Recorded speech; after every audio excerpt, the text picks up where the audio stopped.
What is up, everybody? Happy Tuesday. Welcome to Derelict Sports. Hope you guys are having a great Tuesday. My name's Nick. You know what it is.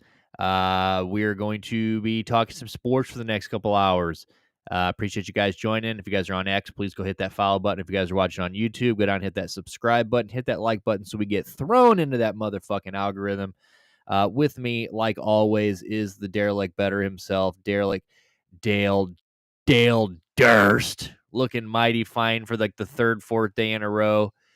Look at him, cum stain back there. Haven't wiped the wall off. It's pretty wild. But what's up, everybody? How we doing, Dale? How are you? Good, tired, shitty day at work, but that's the people working a Monday to Friday gig. Shitty work That's happens. just life, big dog. I hear you. My day was also dog shit, but not as dog shit because it's in the 50s today, bub. We are back in the 50s. Might as well be 80. I had my dick out all day. It's time to dust off the shorts, just about. Sir, they're like, put that away. I'm like, no. It's been buried for months. It's been hibernating. It needs some air. So it was a good day, dude. Very good day. Window down a little bit on the way home. So not too bad, but busy as shit. So 50-50. But that's not why we're here. We're here to talk some sports. We got a lot to talk about. We got the next couple hours. We got bets we're going to be we're going to talk about here in a minute. We got a prop bet we're going to be following. We'll check in on those. We got a few things we're going to talk about. Senior Bowl going on right now, or not the Senior Bowl, but the Senior Bowl practice. And then I think there's another bowl, a shrine. Is it another bowl or something? Yeah, the Senior Bowl is all seniors, and the Shrine is kind of like anybody that didn't go to the Senior Bowl, is the way I understand it. Okay, so those are both going on. A lot of GMs, like I said, that are in the market for a new head coach, or not, GMs and head coaches that are in the market for a new quarterback for the most part, or just kind of scouting people that are going to draft. This is kind of like one of their, I don't wouldn't say but this is one of their first opportunities to really get out there and see these guys, talk to these guys, see them in action, see them throw to guys, live throwing, stuff like that. So a lot of guys out there. Some guys draft stocks are gonna climb over the next few days. Some guys are gonna drop. We've had, and none of that is super, definite right now. You could drop and then still climb your way back up. I mean, this is a very, very beginning process of the draft type thing. So, Shador's out there. We had Shiloh, his brother, didn't look too good today. He got picked on apparently all day long. So we'll look at a little bit of clips from that. Apparently, he got bullied today, just bad. Oh, really? So he came out of that saying that he might be a third day pick, is what they were saying after today. So not good for Mr. Shiloh Sanders. Jalen Milroe also had a pretty rough day today. So we will take a look at him. I actually posted some clips on our page earlier. I saw some clips, compiled them all, and I threw them up there. So missing a lot of open throws. So Browns fans, please keep an eye on that because I also put a video up earlier about don't get cute. Just take a fucking quarterback we have confidence in. Let's please, unless we trade back, let's not go after, like, if we really think that we're gonna go find gold in Jackson Dart or Jalen in a row, think again. So we'll take a look at that.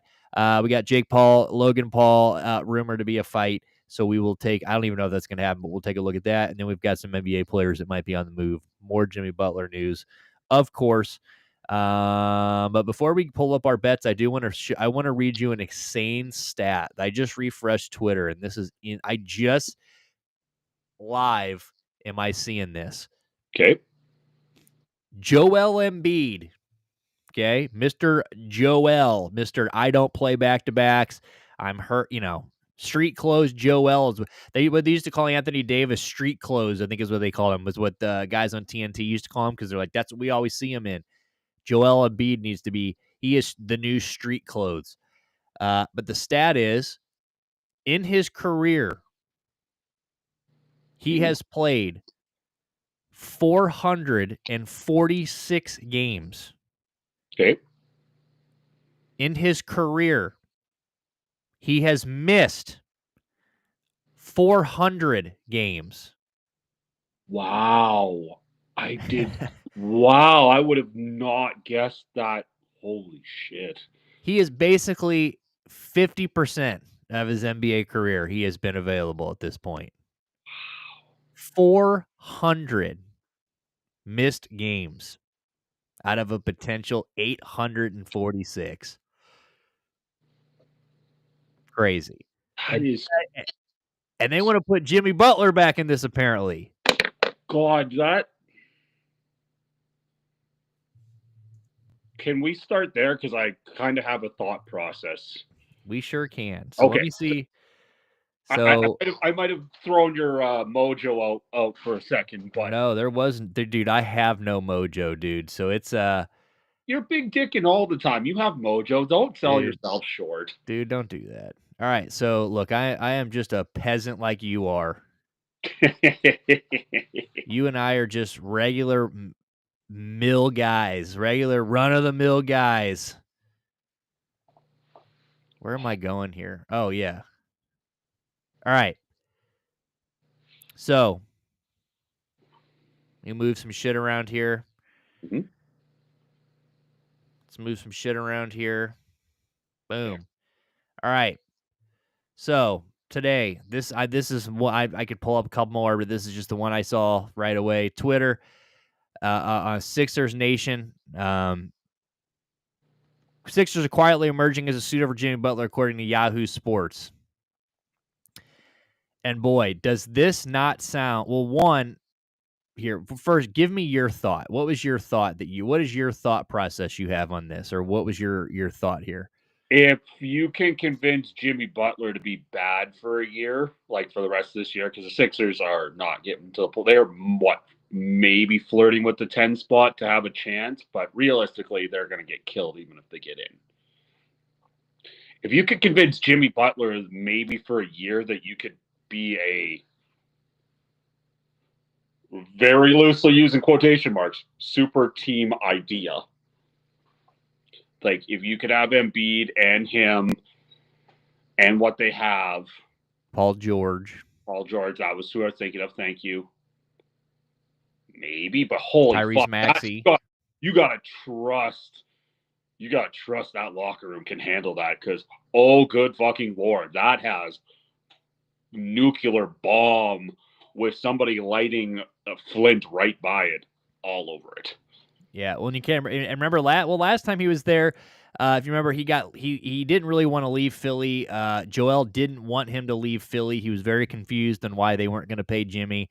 They actually had a pretty good relationship the last time they were there, but yeah, now you got Paul George there. You got, Sensitive P, and you got fucking Tyrese Maxey, who, Tyrese Maxey to me is, obviously when Embiid's on, he's probably the best player on that lot on the roster. But, outside of that, I think Tyrese Maxey's probably the guy now. So, I just think that, yeah, I don't know. Joel, or we talked about the yesterday, kind of Jimmy Butler. If you're going to take Jimmy Butler, you got to have a situation that you are confident that he can come into, like Golden State. I think Golden State might be one of the few places that he can go where they're going to be like, all right, Jimmy, sit down and shut the fuck up. Like not the first thing about winning basketball games. Okay. Nothing. Mm-hmm. We do. We're a dynasty. So shut up, fall in line. Steph's the guy here. Obviously, he will obviously slide in as the two, but it's like, there are a few the Spurs, which obviously I don't know if the Spurs are too much in this, and Pop not being there might be a little different, but there are a few teams in the NBA that I think could bring a Jimmy Butler in and be like, all right, well, this is how this shit's gonna go, Jimmy.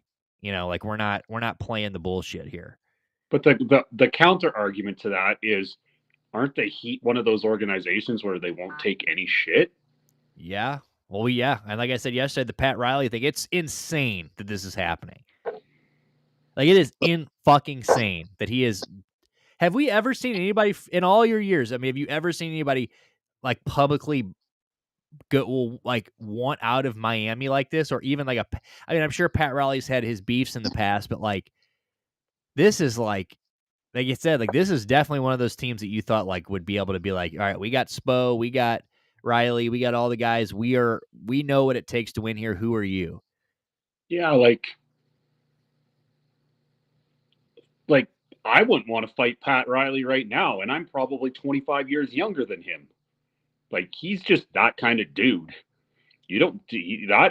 That's like pissing off your dad on the farm. Like, he has farmer rage written all over him, and don't piss him off. Like, I don't know, like the Golden State makes a lot of sense because, like, you can say, like, Steve Kerr can bring him in and say, like, hey, you want a ring? We've done this how many times? This is what you're going to do. The end. You don't? Sit on the bench. Yeah, I just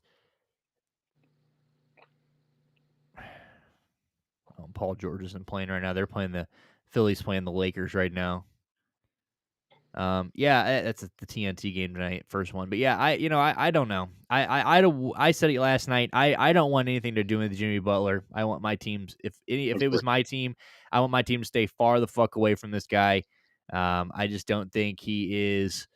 I mean, sure, if you can get him to come in and buy in, he could be a damn good piece. But he's going to have to know his place, and you can't. I don't know. He can't be your number one. I just think that he can't be your guy. I don't think he's that good. I don't know. I said it a lot. Everything I had to say last night, like basketball won't miss this guy if he's going to keep it. I want it. Period. I just think that like this guy, everywhere it goes, this is the way that this ends. And dude, the 76ers, I almost hope he goes to the 76ers because, dude, that's fucking hilarious. Because, like, there's just what a bad idea. Like, your season is going to shit, basically, as it is. You're trying to patch things together. Embiid is just never there. You guys are I think they're under 500. I don't even think they're in a playoff spot right now. I don't think they're in the playoff spot. And they're like, well, you know what we should do? Go get fucking Jimmy Butler. Like, all right, I'm going to try and justify this for the Sixers. If Joel Embiid plays every other game, in theory, Jimmy Butler can transform into the one those nights, and you can maybe find a way to sneak in the playoffs. Like that, that's like me loosely justifying why it's a good decision without even taking into any. Like, Jimmy Butler just feels like if you're getting him, the blow up's coming. You just don't know if it's going to be 2 weeks in, 6 months in, 2 years in. But the blow up is coming. Yeah, I just don't. I don't know. It's gonna be a. It should be interesting to see what actually happens here with old Jimmy Butler. This is what. Oh yeah, here's the. So they actually showed this on TV. So yeah, here's the image of Joel Embiid. Oh, Joel Embiid on TV. Them flashing his 6 stat up on the board. Dude, that is such a crazy amount. Like this, that is the last thing they need. Like, so is Joel going to start playing back to backs if he goes there, or no? Because I mean, I don't know what is Jimmy and Paul George going to give you Right. with no big on the with no big. Yeah, they're going to be a real small lineup without him. Good He's point. missed 47% of his games, dude. That is such a banana stat. Yeah, that's AIDS. Straight up fucking cancer is what that is. Yeah, fuck Jimmy Butler. All right, well, let's I kind of want to get into this. Well, I guess we can start on I guess we'll stay in basketball for the time being. So I guess we can go to the De'Aaron Fox thing. So De'Aaron Fox wants a trade today.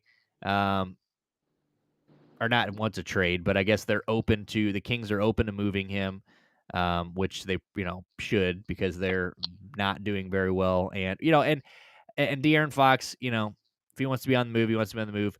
De'Aaron Fox is a great player. I've seen him play live. Very shifty player, very quick. The guy is so fucking quick in person. It's unreal. But I also think that the outlook on him as a player overall is a little too overblown. Like today on Twitter, which I retweeted. I think it was FanDuel or somebody posted an image that was like it was Wemby and De'Aaron Fox, and it was like, who's stopping this duo? Like half the league, you know what I'm saying? Like a lot of people are stopping that duo. Yeah. Like I don't think you just give Wemby, De'Aaron Fox, and next thing you know, they're fucking just unbeatable. I mean that's kind of goofy, but I don't know. But apparently that's where he wants to go. So De'Aaron Fox, more than likely going to get moved.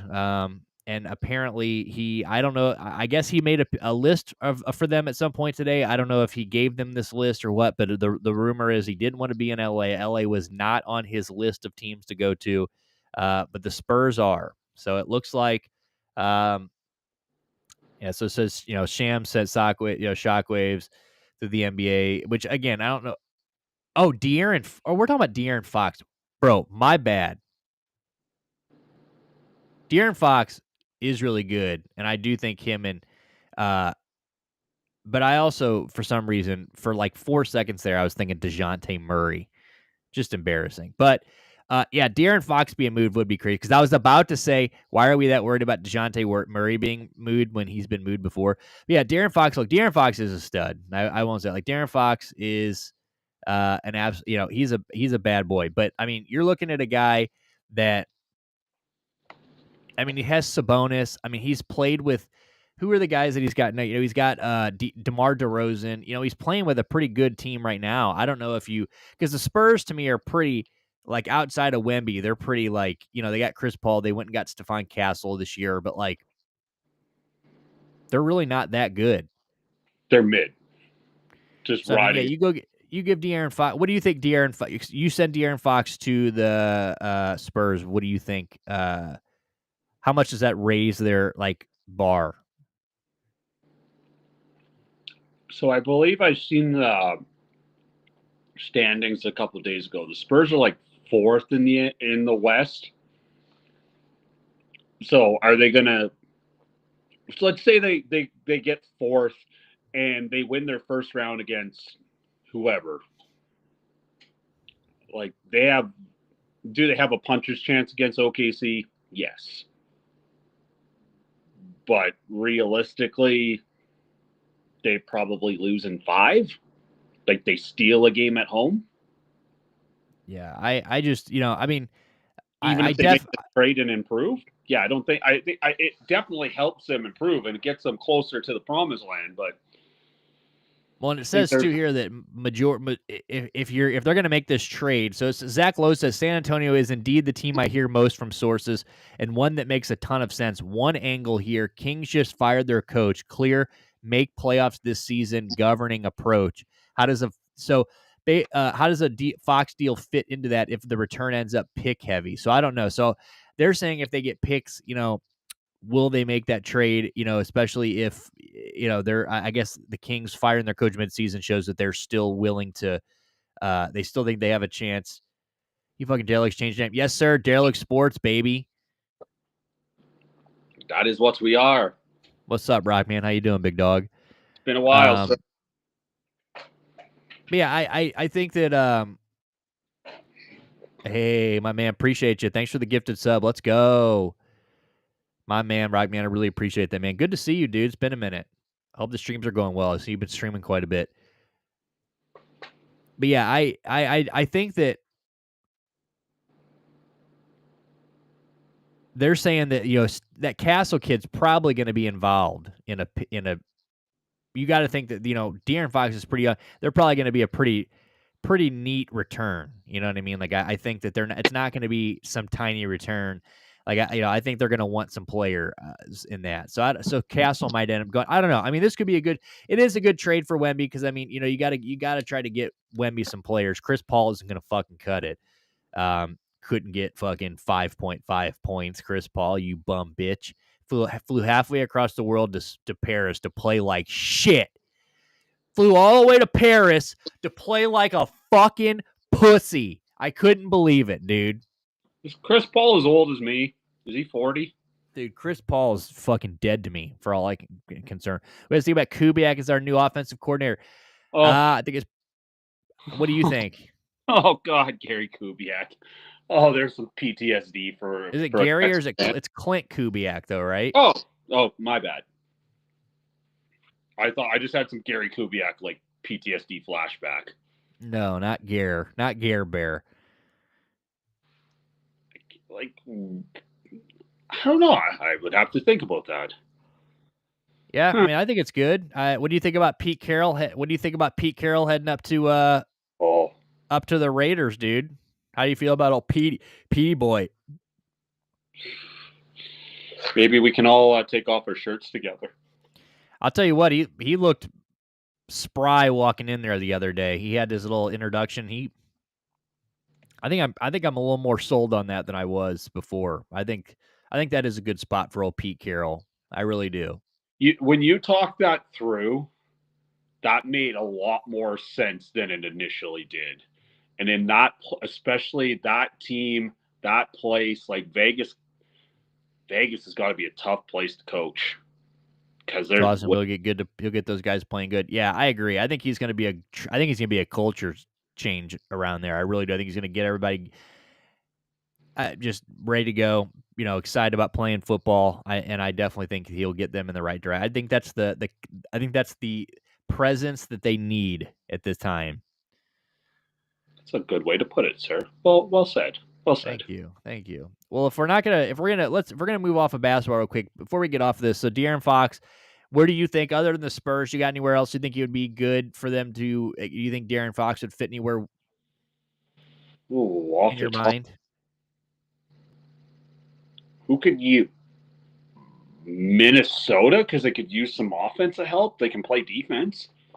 I'm just thinking off the top of my head.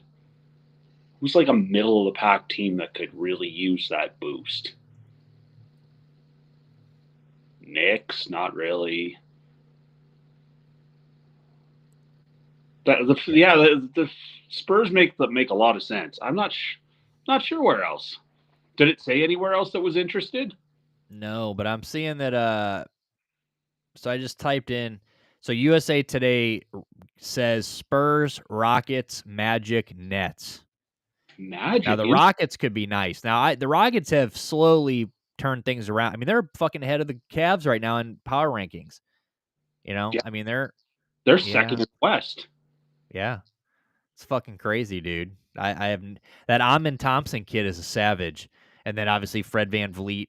They got a nice little squad out there, and yeah, I think De'Aaron Fox would be sick. That actually would be cool. It sounds like he's going to the Spurs. But if not, if that falls apart, because he is a Rich Paul client, so Clutch Sports usually they get what they want. Um, I mean, you can't really have a better representation in the NBA than Rich Paul. So I think they'll probably get him where he wants. I mean, if he wants to be a Spur, I don't see what stops the Spurs from making that. Spurs got plenty of pieces, plenty of stuff. I mean, basically everybody but Wemby is available, I would assume. So it's like, Yeah. it's a team where you could scratch. Big Perk says earlier today that they're on Twitter when I posted this title within 2 years. I said, all right, bub. So we'll see. I mean, if they can build it, I mean, look, Spurs know how to build a contender. If anybody knows how to build a winner, it's the goddamn San Antonio Spurs. So, Um, isn't it hilarious how the Spurs always manage to find a big guy number one in the draft to save their franchise? it's amazing. David Robinson, To Tim Duncan, Tim Duncan to Wemby. like, isn't that just crazy that they've managed to like find the guy to save that franchise? Like, who knows if Wimby wins them a championship or anything? But Well, they it's the were, goddamn Packers, dude. It's the goddamn Packers, dude. How many fucking quarterbacks do they had? They have somehow lucked out. And I mean, Jordan Love. When they drafted Jordan Love, we were all like, "LOL, this guy. What the fuck is this?" And like even then, we're like, no one trusts this fucking guy. They have somehow now he is probably not going to be Brett Favre or Aaron Rodgers, but he's a fucking starting quarterback. He's going to be there a while. He's a top 15 guy. So it's like, how the fuck do they do that? How in the fuck in my lifetime have the Green Bay Packers had 3 quarterbacks? Like, yeah. it's just disgusting. So I just some guys are just want to, and that is why, again, I hate that I always resort back to the Browns. But that is why the video I put up today about like the Browns, we are like there are a lot of teams that can probably go get Jalen Milroe, Jackson Dart, Will Howard, these guys, and turn them into fucking star. I'm sure they could name not stars, but at least develop them. You know who's never developed a quarterback in their lives? The Browns. You know who has never found a hidden talent at quarterback? In the Browns. In the draft, the Browns. You know who's never actually found a quarterback in the draft ever in their history? The Browns. So it's fucking like I don't understand why, there are teams that can go out and do those things like the Packers who just so happen to find a every time they touch a quarterback, he just so happens to be a 20-year long fucking franchise guy, or the Spurs, who as soon as one fucking big dies off, they just grow another one on the tree. I mean, who the fuck is Victor Wembanyama? You know what I'm saying? Like, this guy was built in a lab and was put in the draft so the Spurs could get him. Hey, big fan here. Never been big fan here. Great. Never been here. Hey, big fan. Never been here. Great show. Okay. That's such a Hey, dick Culpeppers. text right there. Fuck. Yeah, that fucked me up, dude. Hey, Culpeppers. Hey, big fans of you, big dog. You sound like you got a big ball sack. Thumbs up for yes, thumbs down for no.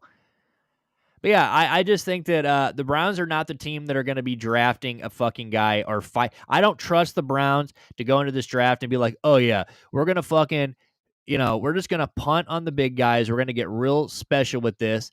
And we're gonna find the diamond in the rough. And it's like, they've never done it. They've never been able to do it. And it's funny because, like I said today, 99% of Browns fans right now hate Andrew Berry. They don't think he knows what he's doing. But you trust him now all of a sudden to find a day two quarterback that's going to be the turn our franchise around.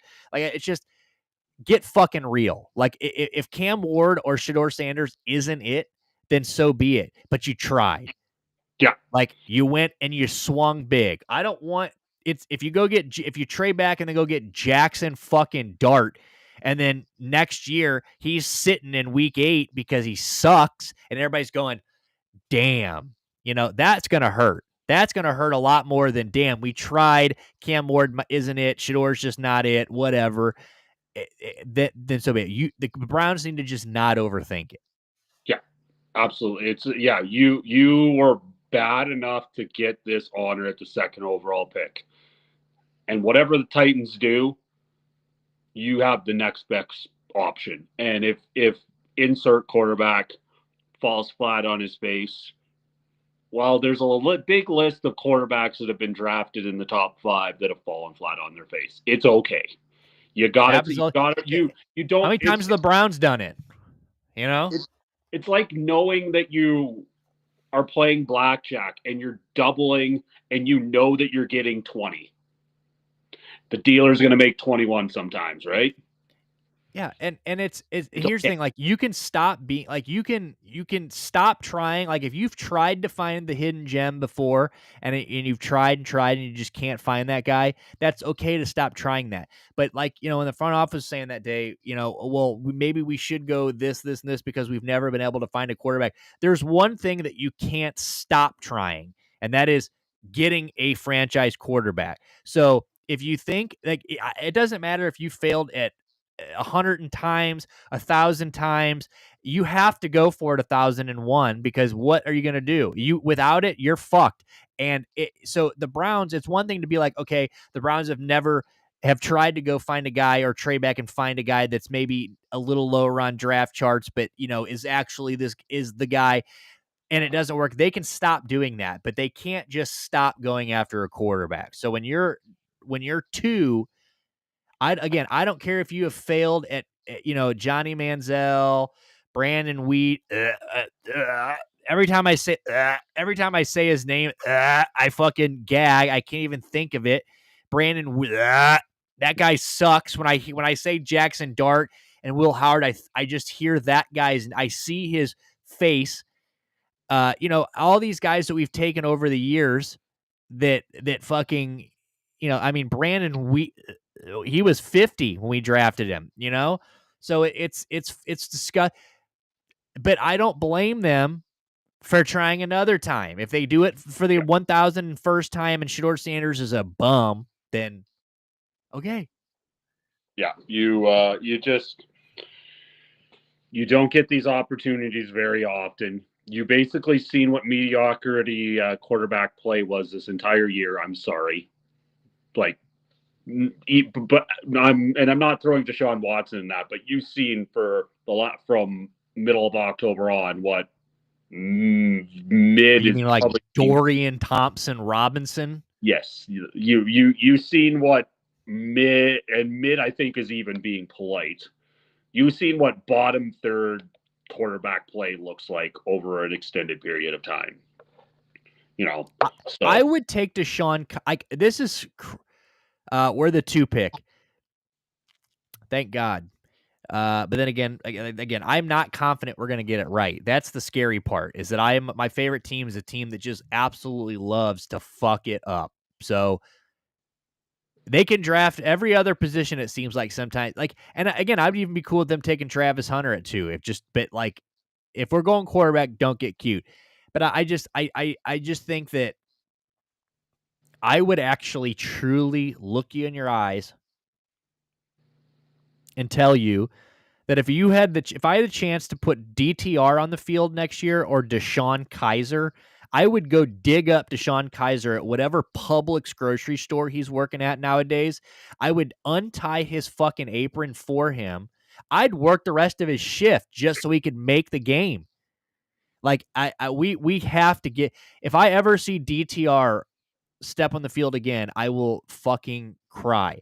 If I see Joe Flacco, all these guys, I do think that we're going to go get Kirk. I think Kirk Cousins is really likely. I really, the more I think about it, I think if he leaves Atlanta, I think he's going to come to Cleveland. But yeah, you got to try. And, I just, over the last couple of days, well, actually, since all of this started, every week the Browns fans are falling in love with somebody. And Jalen Monroe was the guy this week, right? That, oh God, people are like, God, he's got so much zip, and him and Tommy Reese, because apparently Tommy Reese, he was at Bama, he was the guy from Bama, and they were like, they asked him what he thought about it, and he was like, oh, I have so much respect for Tommy Reese, which of course just got all the Browns fans going, well, this is the guy.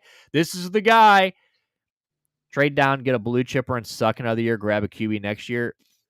I'm about to just watch table tennis, big dog. I'm fucking sick of the NFL. I'm about to watch the CFL where missed fucking field goals count as points.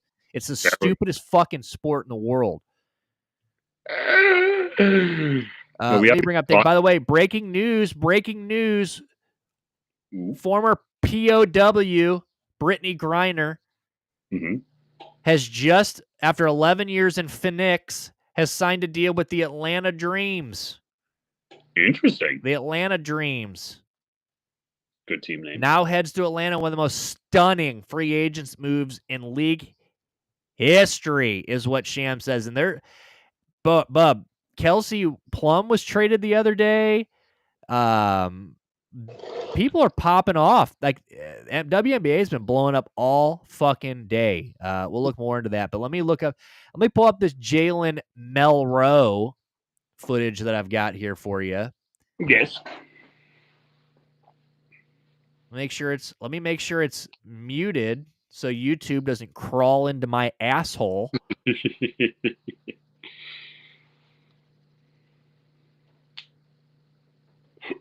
Oh, excuse me.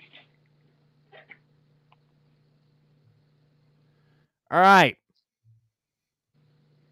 Here is Jalen Milroe at the Senior Bowl practice today. It's about 53 seconds. Strap in.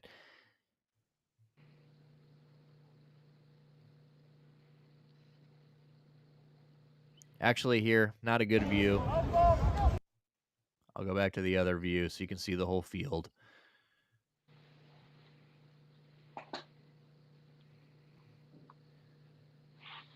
One moment. Heisman pose. All right, we're back.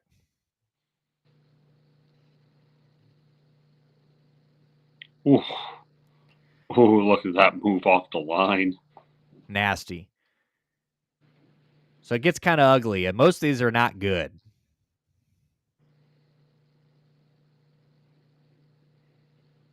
A bouncer.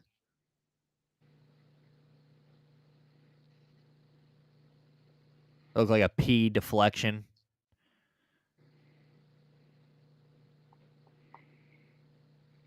You don't even have any pressure, and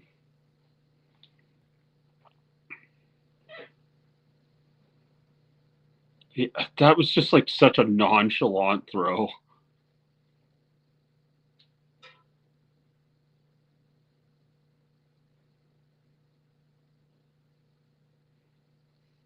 So that was it. So obviously not very good. This one right here stands out to me. This second one. Let's watch it one more time. This one right here is what stands out to me.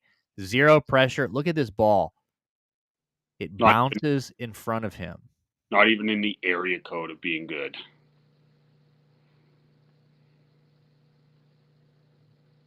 Now, like I said before, Milrose is a running back that can't throw very good. I'm with you. And everybody said today, like, well, maybe the Browns should take. So the thing today was like, well, maybe they'll take the Jalen Hurts, like the Eagle route, where he's not the best thrower, but he can run, or that's the way it's going. And I agree, like maybe that could be the win, but Jalen Monroe can't throw at all. That's the thing. Like I watched him in college, and he is one of those guys that there is not even a thought of reading through his progressions. It is just, if there is even an inkling, like he is such a run first guy. And he's built like a brick shit house. Don't get me wrong. The guy's an athlete. I hope he does well. I just don't. And I do think he can be developed into an NFL quarterback. Like, I'm not saying, but the Browns are not in the business of developing quarterbacks. They don't do it. They don't do it. They have to just find the guy. It's got, like, obviously there's going to have to be a little bit development there, but for the most part, they are going to have to luck into a guy. There is no Jalen Milroe. He's almost there. They just need to sharpen him up. Blah blah blah. It's just PM dip. Look at that front office en route. We'll get his Nice. thoughts on old Jalen Milroe here in a second. But I truly, Dart is more enough already. And you look at God. Ooh. Just tell me, Jackson Dart, say his name 3 times and tell me you don't see Brandon Weeden.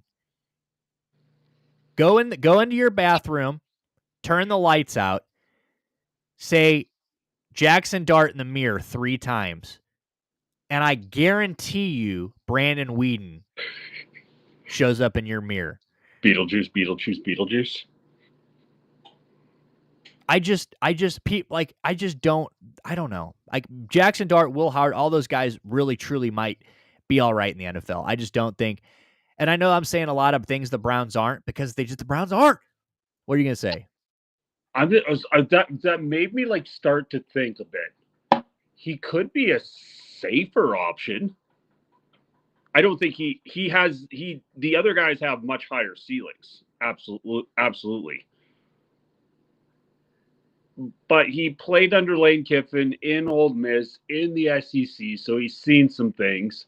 Obviously, there's some things that he didn't do very well in some of those games. They decide not to lay an egg against Alabama. No, who was it at the end of the season? They win out. They would have got into the college football playoffs. Yeah, but he's never seen the front doors of Berea. That's what you don't understand. He's never opened the front doors of Browns mini camp. You know what I'm saying? Like, you've seen a lot of things. You've not seen Cleveland. Like, I just, though, again, I really believe, that's what I'm saying. This whole point is that, like, I don't think the Browns can go get one of those guys. Those guys, there are a lot of teams that I think can go get one of those guys and get lucky, and that guy end up being. But like the Browns are just they're not in the business of anything. Like if you're watching this, you're like, how the fuck is this guy a Browns fan? I'm just real about the whole goddamn thing. We don't do anything well.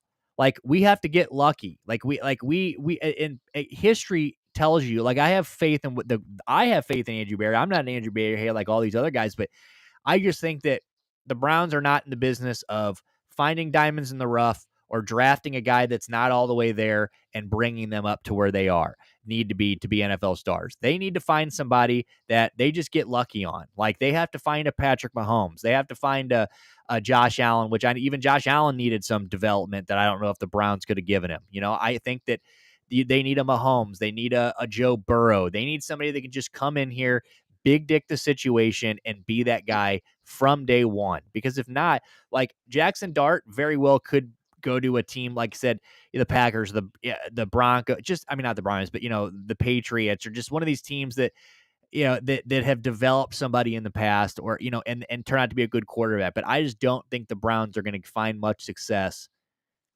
trying to go the route of, well, we could get lucky with this Jackson Dart. He might, he might not look as flashy. He might not be as high up on some charts, but maybe that's the better route. There is no better route for Cleveland besides just it's just hammering away over and over until you finally get it.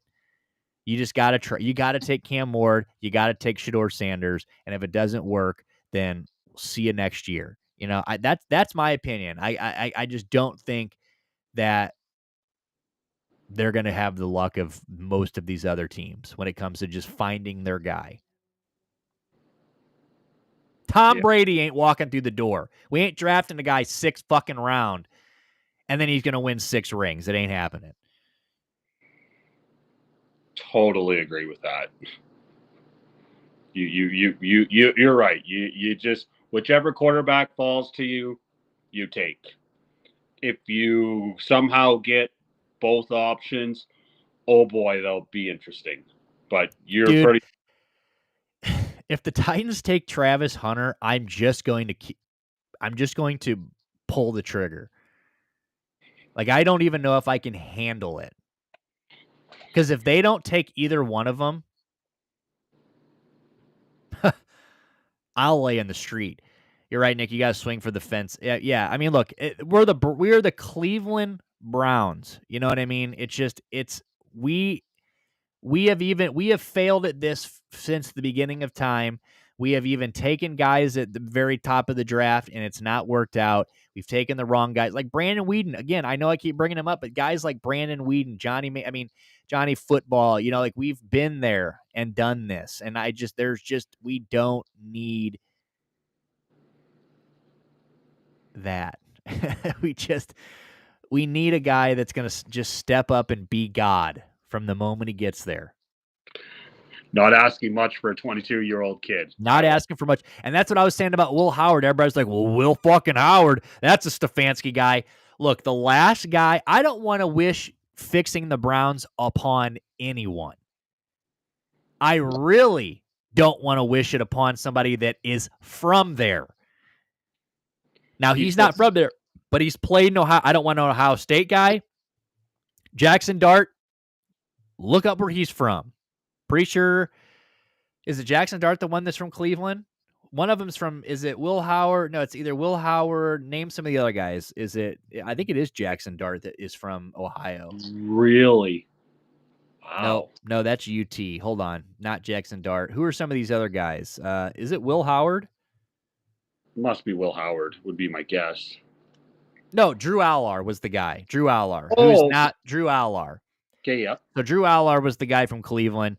And I just think that, like, now I don't even know if he's going to go to the draft. Like Drew Allar, that obviously, thank God that settled down after that playoff game. But the last person I want to wish anything on, like at the Browns, is like, I don't want a guy that's from Cleveland, because as soon as they find out Drew Allar's from Cleveland, they're like, well, that's it.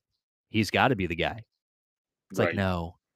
Do you guys want to be the people that fix the Browns? No.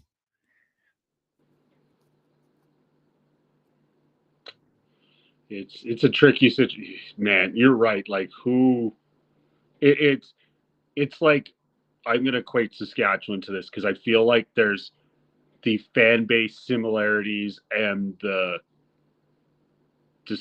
like the pain is kind of, I feel the same thing. And it's like, there is a quarterback by the name of Darian Durant who won us a Grey Cup. And that dude does whatever he fucking wants in Saskatchewan. Labor Day, he wanted to help announce on the radio broadcast. Never did it.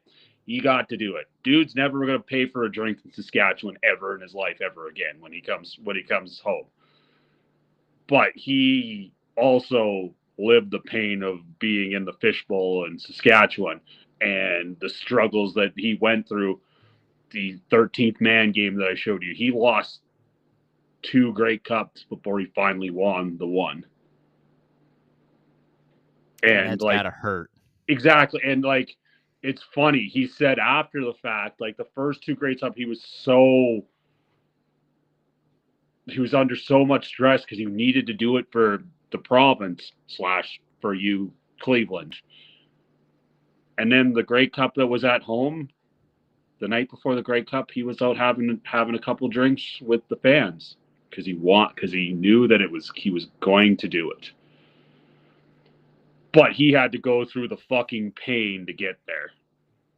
I don't And know. these guys for real can be successful at QB day one. They need to develop. Yeah, for sure. I mean, 100%. And that's what I'm saying. Like Cleveland's not going to be the guys that Cleveland's not going to be able to draft a guy and then be like, well, one, who's he going to sit behind? I mean, we're not going to.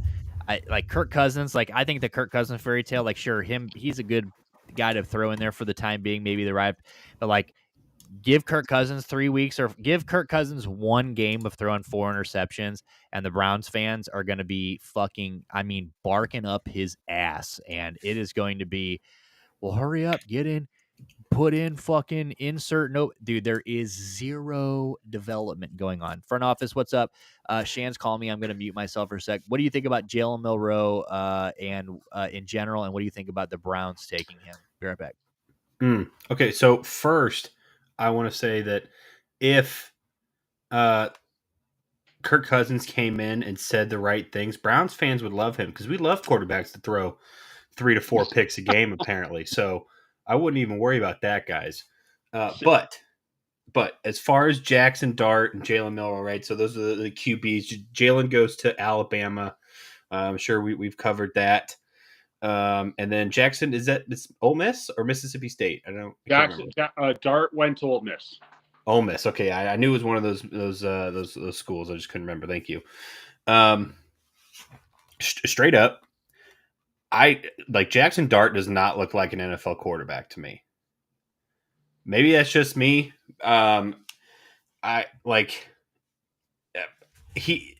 Physically, I think that he could probably do the job. I think he's tall. I know he can kind of run. But he hasn't been very successful from my understanding in college. Correct me if I'm wrong. About? Sorry, I'm back. Jackson Dart. He hasn't been very successful. So please correct me, Dale. Ole Miss is a program that wants to be a big boy in the SEC, but can't win the big boy game in the SEC. So Fair. That is the stank that comes on Jackson Dart. Like they had, I'm going to have to look it up, but they had to win 2 games to get to the playoffs, and and it was South Carolina. That's who it was. South Carolina, who was like the Gamecocks. The Gamecocks, yes. And they were a 10, I want to say a 7 to 10 point favorite, and in Ole Miss Jackson Dart fashion, barfed all over his jersey in the game, because they had Ole Miss, who was fucking awful in the Egg Bowl, and they were 24-point favorites that they were going to beat with their eyes closed, even though they didn't cover the game. Jeez. So Jeez. I can understand the stank that comes with that, because if he went and beat Alabama, if he went and beat LSU, like if he played the Big Four teams, but he won one of those games, you could at least wrap your head around, okay, the pedigree's there. They're definitely the 4th or 5th best team, but you can see the talent. Yeah. So sorry. And he is a more run first type of guy, correct? Yeah, he's definitely got a lot more. He's not as, so before you were here. They've been calling him Josh Allen is what they've been comparing him to. A poor man's Josh Allen isn't the worst comparison. I'm trying. Except for the charisma. He's just a white guy that uses his legs and throws. Yeah, that's decently out. Yeah, a poor man's Josh Allen, I think, is a respectable comparison. So before you go, so I don't know. Sorry, I was on the phone for a sec, but I didn't know. I didn't hear what you said about Jalen Milroe too much. I haven't talked about him yet. I started with Jackson. Well, okay. Well, before you do that, I posted this on Twitter earlier. This is 53 seconds of This is Jalen Milroe today at Senior Bowl practice. No sound, but this is him. 53 seconds worth. So it will stop buffering, I promise.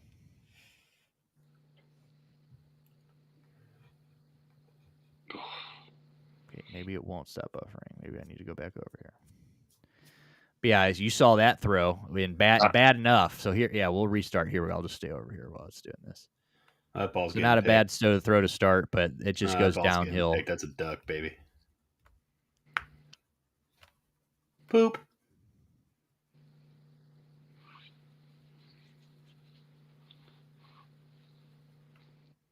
Picked. That was all right.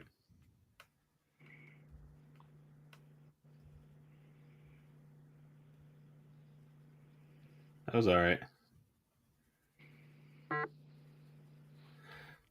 Maybe picked. Whoa. Yeah, it kind of gets bad from there. It's just a bunch of deep shots that he can't hit. Right. That ball is not good. So, a little good, a little bad. Even despite the video, I can tell you without a shadow of a doubt that Jackson Dart will not work in Kevin Stefanski's system. Kevin Stefanski's system demands that you stand in, deliver the ball, and don't make mistakes. And maybe he is a dual threat quarterback that can do that. Maybe he is. But most dual threat quarterbacks coming out of college have a turnover problem, and that's just the way that it is. Not anything bad. It's just the way that it is. Jalen Milroe, obviously the pedigree going to Alabama, and despite what we just saw there, I do think would be the better, like my preferred option between the two. I think that Jalen he can also burn a little bit, and it can also do the little dual threat thing. But I from what I gather from his stats, he seems to be a little bit more of a pocket passer than Jackson Dart is. And please feel free to correct me, but that's what the stats tell me, career wise. Jackson tends to try to do a little more on his feet. Jalen tends to do a little bit more in the pocket, but definitely has the ability to run with his legs and is very fast. From some of the scouts that I've seen, elusive. And it's not that Kevin's system is, it can't work with a mobile quarterback. I just think prototypical what's going to be successful, it is a guy that wants to stand in, deliver the ball, and not make a mistake. When you start turning the ball over, that's how you get Jameis Winston. When was Joe Flacco good? When he was not turning the ball over as much as he was, chucking it and forcing the ball, right? Deshaun, for the time that we had him, wasn't a turnover machine, and that's why really he wasn't a bad quarterback fit for the system.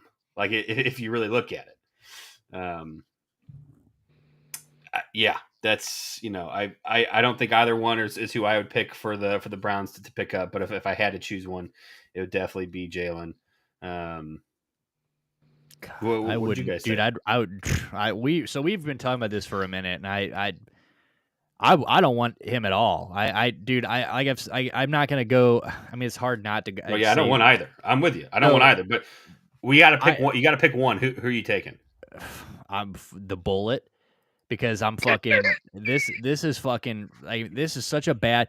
I got quickly, like I said a minute ago, and like kind of go over, like kind of briefly, like what I was saying a minute ago. I just don't think, Cam Ward, it has to be him or Shador. Like the Browns, there are plenty of teams and people who have been watching this whole time like, God damn, I don't want to hear this again. But there are teams in the NFL like the Packers or, the Packers who just keep drafting franchise quarterbacks. They've had 3 in our lifetime. You've got the Patriots who found Tom Brady in the 700th round. You've got teams that do things like that find diamonds in the rough. You have teams that are in the business of drafting a guy that might not be totally there, but they draft him and they can develop him into what he needs to be. Josh Allen is a perfect example of that. There are 2 businesses right there the Browns are not in business of. We have been a franchise for a long time, and the first time we were a franchise and the second time we were a franchise, in the history of those franchises, we have never one time found the diamond in the rough, the hidden guy in the draft. Never happened. We've never drafted a guy who was close to there and developed him ever. We've never developed a quarterback in the history of Cleveland. Not one. Find me one. Never happened. 3, we don't even draft we've never even been able to draft one quarterback with top picks. A guy that we've never been able to draft a guy that came out of college supposed to be a good quarterback. Never worked out. So those are not the Browns. The Browns have to take Cam Ward or Shedeur Sanders, or it's nobody. It has to be. We are just not that team. Like, sure, there are teams that can go get drafted.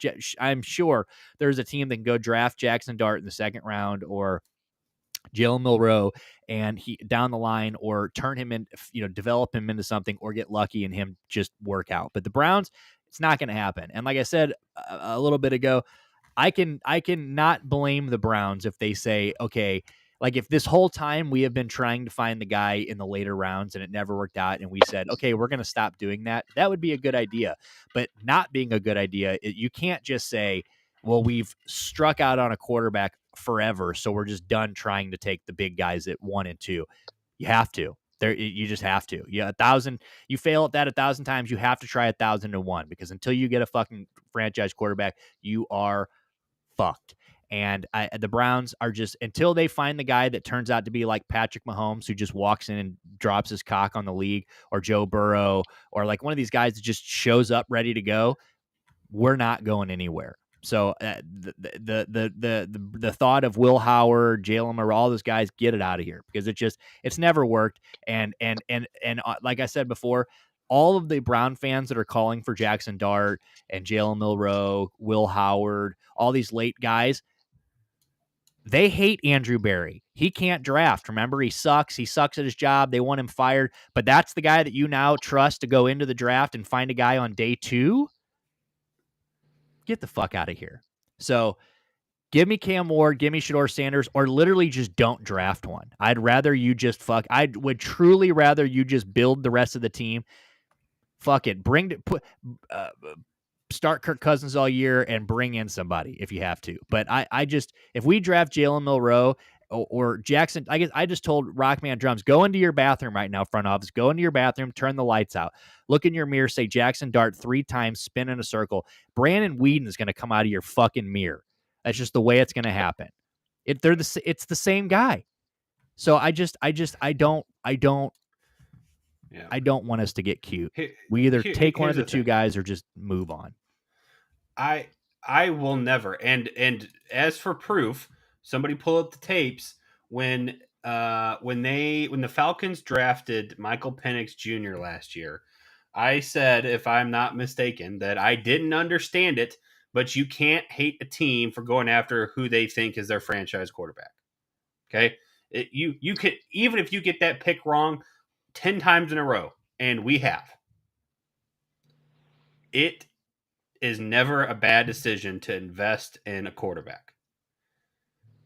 Even if you get Ryan Leaf, even if you get Daniel Jones, even if you get insert failed first round top 5 picks in the NFL, it happens. You get Johnny Manziel, it happens. Okay. It is never a bad decision to take a shot on a quarterback that you think is actually going to be able to lead your team in the coming year, the next couple years, whatever you feel confident. If your coach says, I can work with him, your GM says he scouts well, your owner doesn't hate the color of his skin, you go for it. Every time.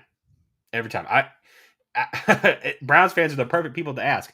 If we go in there and we take Shedeur or Cam, whoever is left from Tennessee's pick, how can you hate that? How can you hate that's that? what I'm saying. If we take Cam Ward or Shedeur Sanders and they turn out to be dog shit, so be it.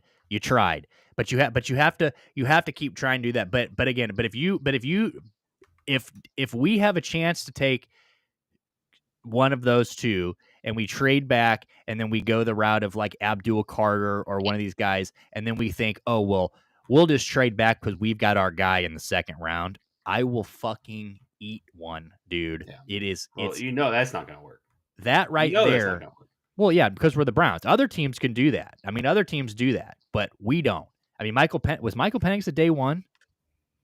Yes. Yeah, I think so. So was he? He was, He was like a 20 because Atlanta was like a flirting playoff team, if not a playoff team last year. So he would have been a high teens to low 20s pick. And I then believe. and then Lamar was taken very last pick in the first round, I think.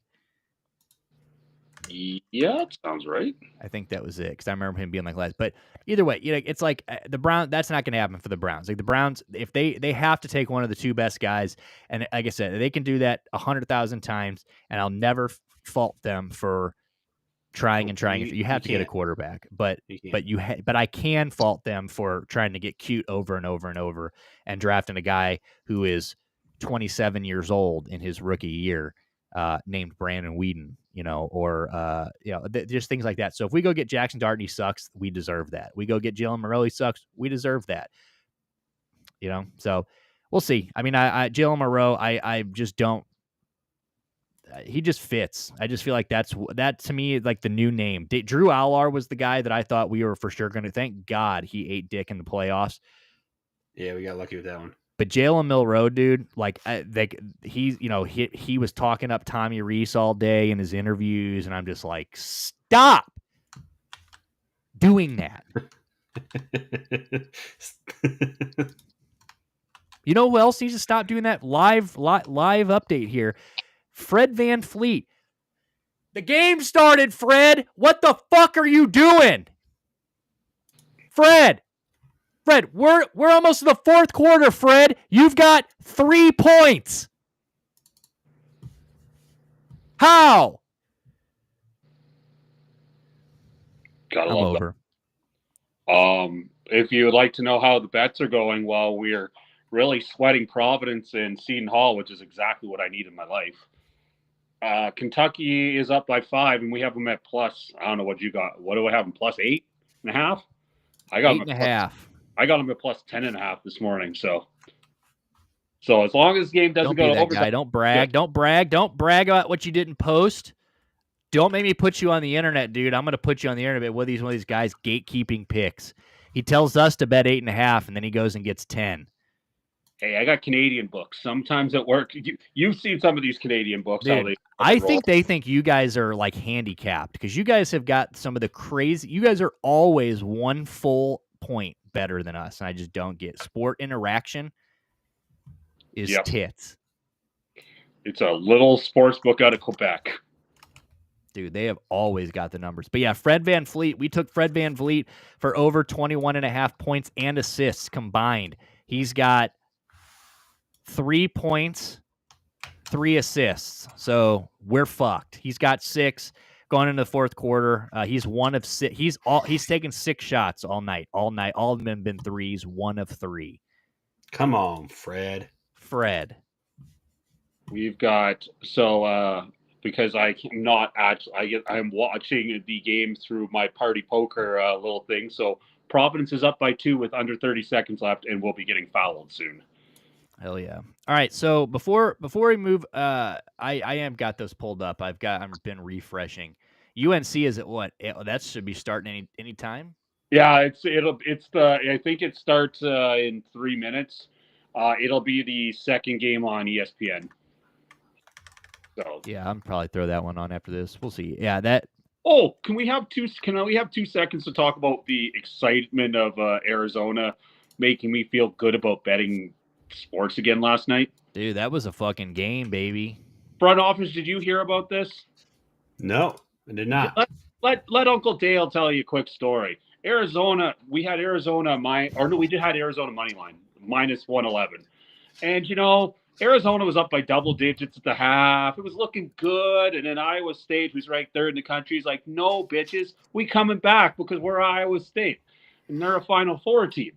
And they go and they pull ahead late, and they're up by 2 with 2 seconds left, and he clanks the first free throw and then makes the second.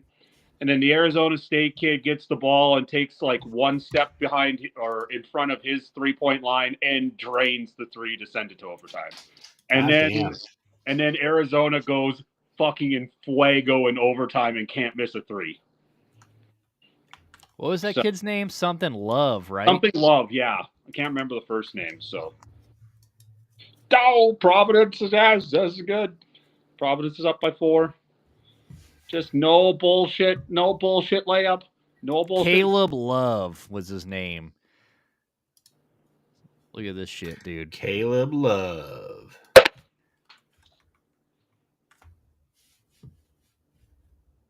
Dale's good moves over. So here he is. Look at this shit, dude. I gotta get 2 free throws. Wait. So Iowa State 70, Arizona 68, 2.2 seconds to go. Look at this shit.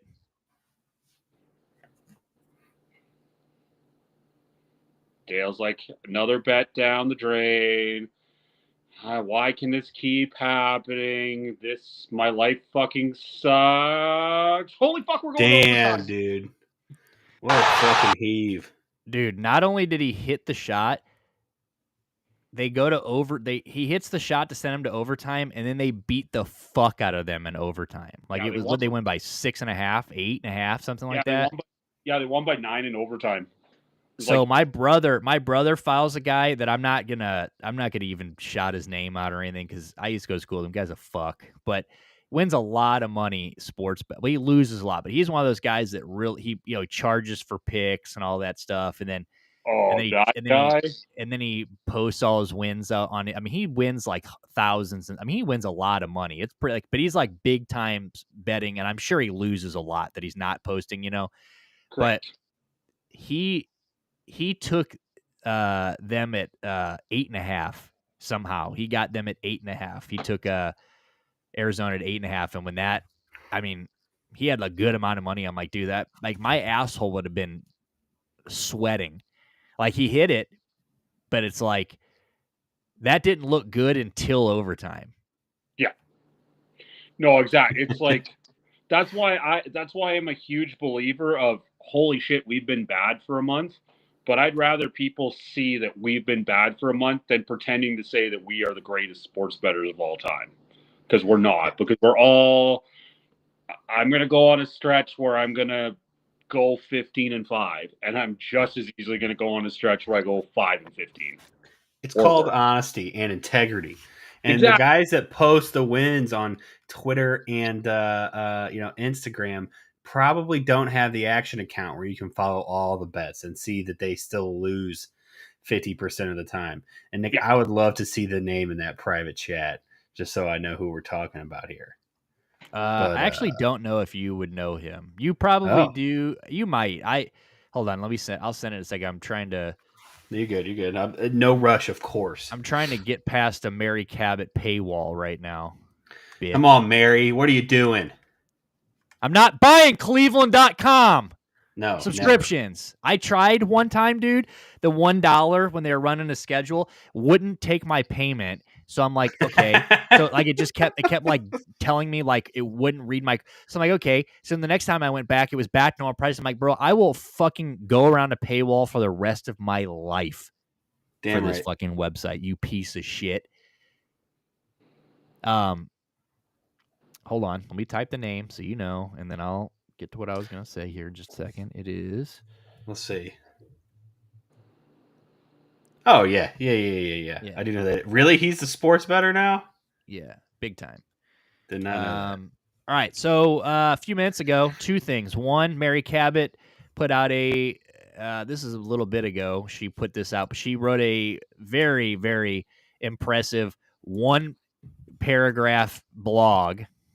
Bitch, what is you could have put this in a Twitter post. Said Browns GM Andrew Berry answered one of the burning questions everyone has about Shedeur Sanders. Are the Browns, who have the number 1 pick, one of the teams his Hall of Fame father, Dion, said he won't let his son play for? Sanders says he'll intervene. And apparently, and then it doesn't say anything. I don't know. Oh, maybe let me put this in the paywall, because she's saying that Andrew Berry says he's confident that Deion Sanders would be fine with Shedeur playing for the Browns. Well, Andrew, you better be real confident. Did you ask him? Yeah, did you ask? Or are we just assuming? Because let's not do that. We don't want to have I hate being here. I didn't want to come here in the first place type of scenario, please. Nobody wants that. So we are here. Okay. I'm going. I'm going. I'm going. I'm I'm going. going. I'm going, boys. I'm going. Drugs are bad. I'm going. Drugs are bad. I'm going. I'm going. Drugs are bad. I'm I'm going. going. All right, so Jeez. here we go. Paywall removed. Fuck you, Mary Kay. So it says, I don't anticipate that being a problem, Barry told a trio of Browns beat reporters. He said, Shador's a really impressive young man. He's poised, calm, smart. You tell that he's been raised by, quite honestly, Hall of Fame dad. We're going to get to know him even more over the course of the spring, but he's really impressive. Did Dion pop in on FaceTime during the Browns meeting like he did with the Titans? I'll keep our meeting in the room, so to speak. I would assume that's a no. We have a lot of respect for Coach Prime. I think the program that he's built in Colorado is impressive. Hard-nosed, tough, disciplined kid. I have a ton of respect for him. Players coming out of that evident, not only that shown. Okay, yeah. So I don't know where that report came from. So I guess they're saying that he's never heard the Dion won't.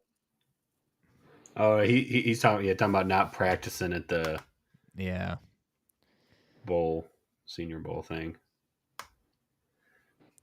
Well, it looks like, I do think that at least, I guess it makes me feel a little bit better if Andrew doesn't think it's that big of a deal, but I don't know. You got to take the risk. I think we talked about the other day. You got to just draft him. Fuck it. If he doesn't want to be there, it's his problem. But I like that we're kind of, we're openly like, yeah, we're going for a quarterback. Like, we're obviously, this is what we're going for. Like, we're not trying to be close to the chest and keep our, the normal food salad bullshit that those two feed us. So it's nice that we're pretty open and we're talking about Cam and Shador. So I hope that means that we're leaning that way. Yeah, it'll be interesting to see who Tennessee selects, because that's obviously going to determine what we have and what we do. Boy, wouldn't it be fucked up if they take Travis Hunter, dude? Like I said, I was telling him, I don't know what the anticipation would do to me. Tennessee has to take a quarterback. There's no way they're running it back with Will Levis. No, maybe not. When did they draft Will? 2 years ago? 2 years ago. So this would be his third coming year, right? Yeah, maybe they go out and get a Joe Flacco or somebody, or they take somebody in the later rounds, Maybe they go Travis Hunter 1 and they go, maybe they're sold on old Jaxie Dart or somebody with these guys down the line, Will was pretty bad. That's the hope. That's the hope, is that they're like, man, we can't cut this kid. We just signed him, give him one more run, and then we take Cam and just never look back. So so I've had this pulled up a couple times. So Dale, can you kind of what is the Senior Bowl? Like is this a game that's going to be played? Yeah. So basically, it's a free combine for all these GMs to get together, talk to these kids, and these are all senior. So no juniors that are declaring for the draft are eligible to be there, and it's just it's basically an NFL combine without an NFL combine with live bullets, because these guys are all playing hard because they've got GMs in front of them, and then they just play I don't know if they could do a north, south, or east, west, can't remember which, and then they have a game on Sunday. I believe it's in Mobile, Alabama. That's this Are you Sunday? in Mobile, Alabama front office today? I am not, but I have been to Mobile, Alabama, actually. Sorry, I had to ask my question. It's my shtick. Continue. Oh, you're good. I've been there. It's a shithole. And when is this game? Is it this Sunday? I believe it's this Sunday. I'm not 100% sure. I know there's probably a line for it. That's about all I know. We'll have to watch. Okay, so they'll play. Obviously, these guys will be going pretty light, I would assume. This is not a very competitive game. I think it depends on where your stock is. If you're some fringe guy from the University of Toledo, that's a linebacker, you're going balls out. If you're a receiver that is respectably in the top 2 rounds, probably don't have to full-fledged go crazy. I think it depends on where you're going. Yeah, Interesting. I'll have to tune in and watch. I mean, so is there a team? Do one of these teams is the American team or the national team? Do one of these teams is historically better than the other? Is there one that's like, is there what puts you on the national team? What puts you on the American team? I don't know if they just like do a draft or I literally don't know how they make the team. I used to be like a north-south or east-west idea, but I honestly don't know anymore. Because they've got guys like Tez Johnson, from Tez Johnson, the guy from Oregon. Miami, Xavier Restrepo is going to be there. I think the other guy, Elijah Arroyo, great tight end. I think he's going to be nice. But you go down here to quarterbacks, you got Dylan Gabriel is on this one. Dylan Gabriel, Taylor. I don't even know these other guys. But then you go to the other one, and it's who was the other quarterbacks on this team? It was Jackson Dart. Dart, Riley Leonard, and Jalen Milroe are the 3 quarterbacks on this other team. So, yeah, I think pretty much everybody's going full tilt. I definitely think there's probably some guys that got a little more leeway. I also hate betting basketball, they're gonna. I think everybody's going decently hard because this is you don't want to be looking half-ass in front of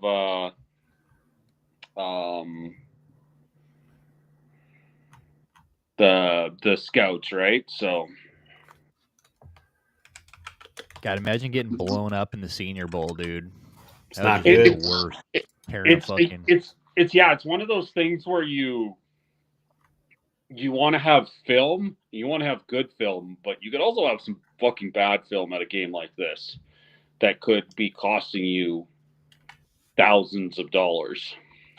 Yeah. Well, like I said, we talked about earlier, at least for on the bright side for a lot of these kids is that like this is kind of like the very beginning of people getting a look at these kids. You know what I mean? Like obviously you want to go out there and play, but if you were to like Jalen Milroe, we watched those videos earlier, like obviously that's not good. You don't want to see that kind of video, but we've got plenty of time to clean that up. If he puts out some throwing video or throws at the combine and, that people will forget all about this. So, it's like, it's one of those things, but is that 2 Alabama wide receivers?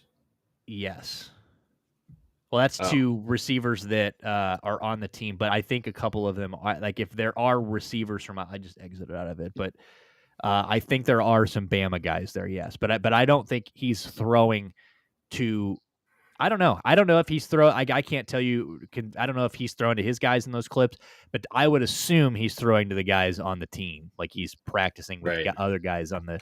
So that definitely could be. I mean, he's throwing to guys he's never played with. He's done this, a lot of things. So combine, he gets in there with a guy that he chooses. It's fucking. I mean, plenty of time for you to like. This isn't the end of the world if your draft stock takes a hit here. I mean, or if your draft looks great, you could be great at this and shit the bed at the combine, and so there's a the interviews and stuff. So not the end of the world, but definitely something to keep an eye on. I will definitely be tuning into this a little bit on Sunday just to kind of see what's going on, just because I want to make sure I want to watch all of the quarterbacks that the Browns shouldn't draft, and I'll I just want to be like, yep, definitely shouldn't draft that guy. You're not going to watch flag football with professional athletes? Is that what this is? No, that's the Pro Bowls this weekend. Oh, yeah, that is this week. Fuck, dude. I totally forgot about that. My son is intrigued by this, and I want to tell him to stop. Stop it. Nobody likes you, K-Kid. You stop it. All right, well, let's go over to the last thing we've kind of brought up here. Do it. Chat about. Do it. Jake and Logan Paul announce a fight today against each other for March. This could be perfect. This could be perfect. We'll put cement blocks in both players' gloves, both boxers' gloves, and they can just swing at each other and hopefully maybe like connect at the same time and Double knockout. yeah.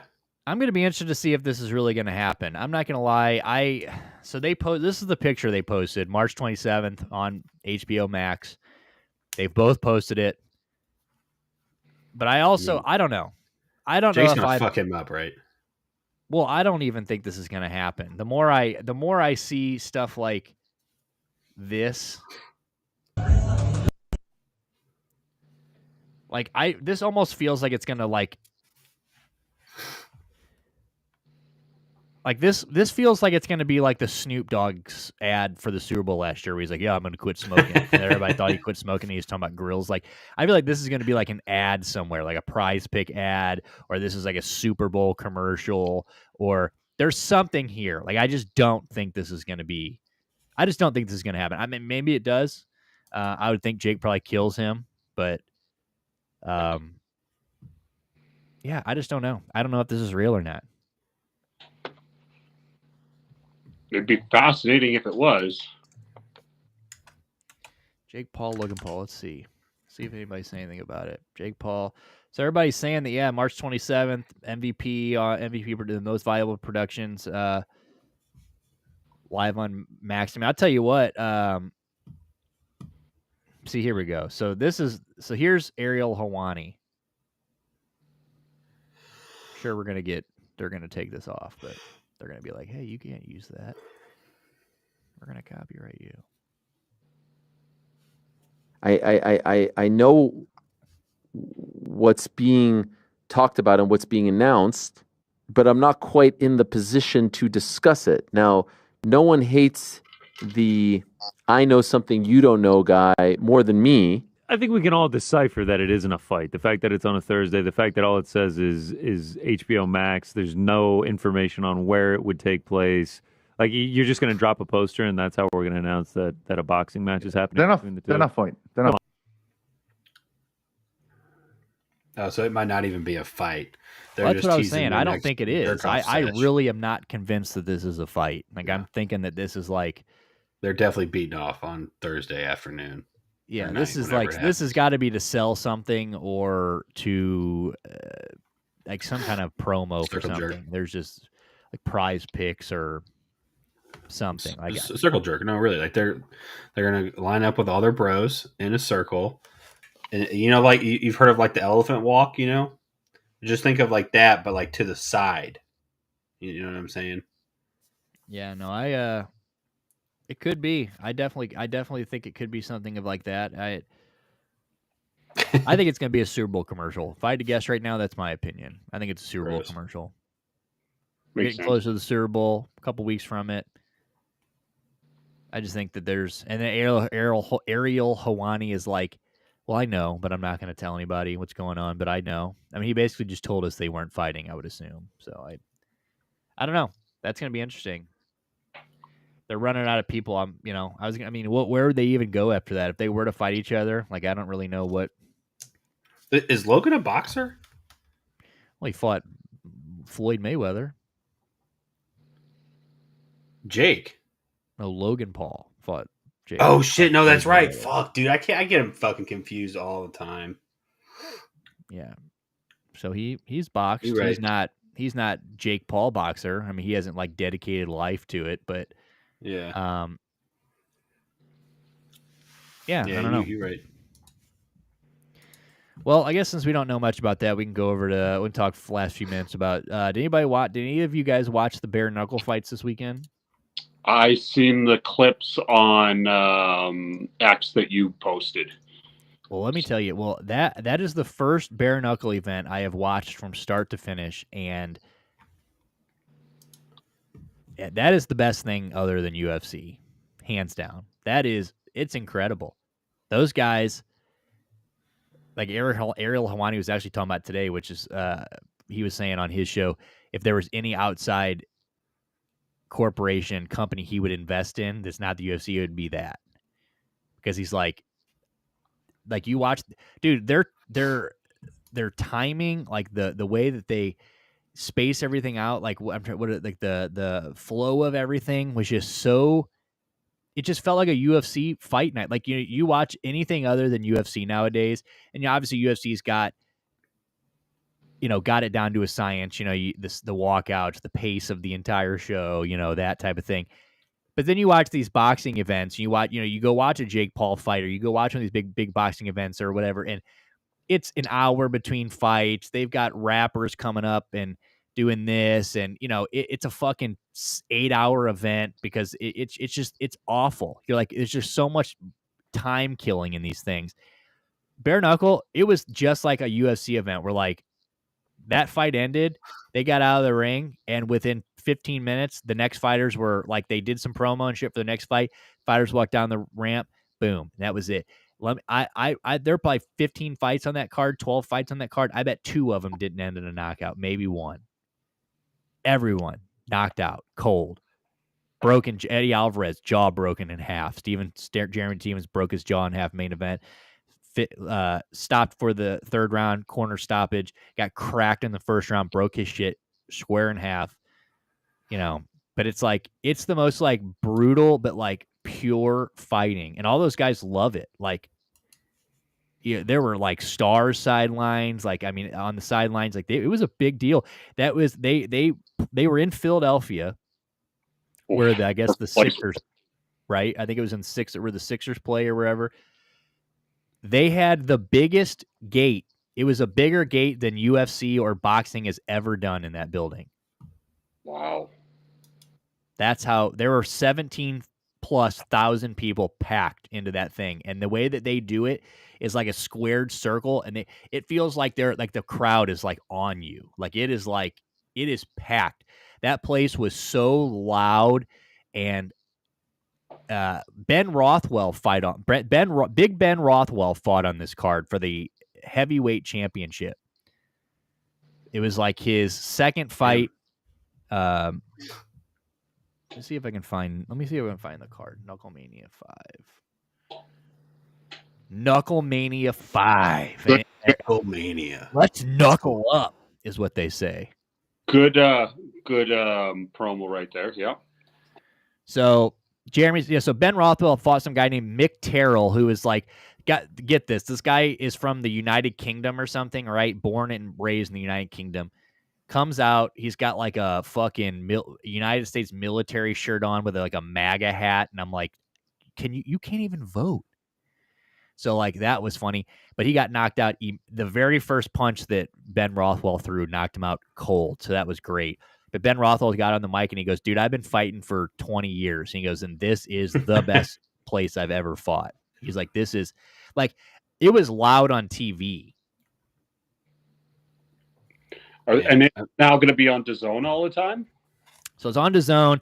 I only had it because, and I'm not going to watch these. Like, look, DAZN, fuck DAZN. The only reason I got DAZN for a month because I thought darts were on there, and then I fucking didn't. Then I found out that it's on PD. I found what it was actually on, so I paid for a month of DAZN. Didn't even want it, but I was like, well, I have it now for a month, and then it just so happened that Bare Knuckle was on that night. So it was good. Beck Rawlings, UFC vet, she beat the shit out of some chick from Philly, wore Eagles stuff all week, beat the fuck out of her. Pat Brady fought, knocked some guy out. I mean, there was a guy, Zebekiah Montanez was this guy. He fought some guy named Brandon Miller. Looked like they just picked him up out of a fucking trailer park. He had like a star shaved into his head with like a mullet. I mean, totally looks like he wears like Chevy t-shirts and shit. Fought this guy like chiseled from stone. And everybody's like, oh, this guy's going to fuck him up. Bro, this Hoosier knocked him out so fucking cold. Damn. Whooped his ass, huh? Whooped his fucking ass. Like, I wish I could show, obviously we're not on X anymore, or we're not on Kick, or we're on Kick, but we're also on YouTube now, so I can't bring up too much shit. But I want to bring up a lot of fun stuff, so I'm talking about them. Let's see if we can go follow. Yeah, I haven't watched Bare Knuckle before. I mean, obviously I've heard of it, and truthfully, I'll always root for something to take over the UFC because, that place sucks. Well, I don't think it'll ever take over UFC, but I do think it'll be a no. good, nice. It's going to be healthy. It's going to be a healthy, not a competitor, but I think it's going to be an option for people to watch. Like he, I don't know. Who knows if I'm going to get caught? They're good, but here's the Ben Rothwell in silence. Here's the knockout.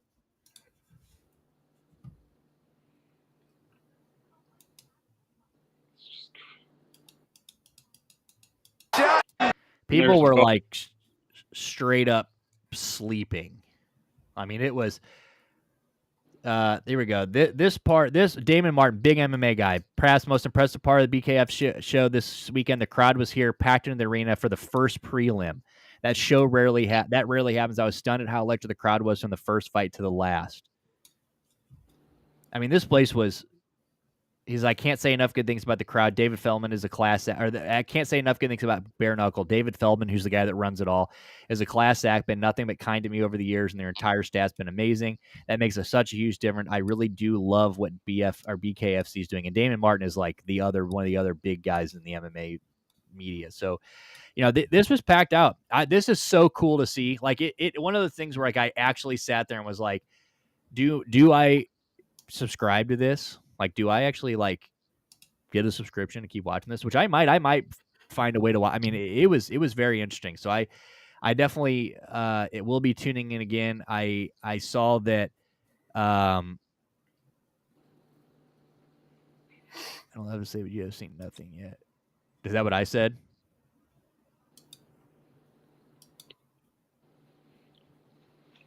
Francs being Francs. I don't have much left to say. Did I say I have much left to say and then just start going? Oh well. But yeah, afterwards, dude, Conor McGregor. So after the main fight, after Jeremy Stevens fucks up what's his face, Conor McGregor hops in there. He gets all fucking hyped up and gets into. Big Ben said that in the one. I don't have much to say, but you haven't seen. Oh yeah, dude, Ben Rothwell. He didn't do his dance when he won the other day either, which is kind of disappointing. Ben Rothwell used to do this fucking chin jig every time it was like some native dance every time he won in the UFC. It was hilarious. But yeah, McGregor gets in there. He goes, "Fucking, you want me? You want to fight me?" He goes, "I don't give," but gets in Jeremy Stevens' faces and tells David Felder to announce it. And then David Felder comes to the post fight and he goes, "Yeah, Conor just told me that he really wants me to announce Jeremy Stevens versus Conor." So Conor's like part owner of Bare Knuckle, but apparently like he's like he wants to fight and but he's like picking fights with motherfuckers. Like, I mean, he's like the hype guy for this whole thing. And yeah, he was in there talking shit, getting in Jeremy Stevens' face at the end of it. It was pretty wild. Let me tell you what's not going to happen. Huh? Conor's not going to fight in that. Dude. Ain't no way. If he owns it, you think? Might. Maybe I'm wrong. Money makes you do very interesting things, front office. You're not wrong about that. So here it is. I'm not gonna show it, but I'm not gonna click on the video, but just so you guys can see like what it looks. So here they are. We'll let it go. We'll let it read. So yeah, he's on here talking his shit.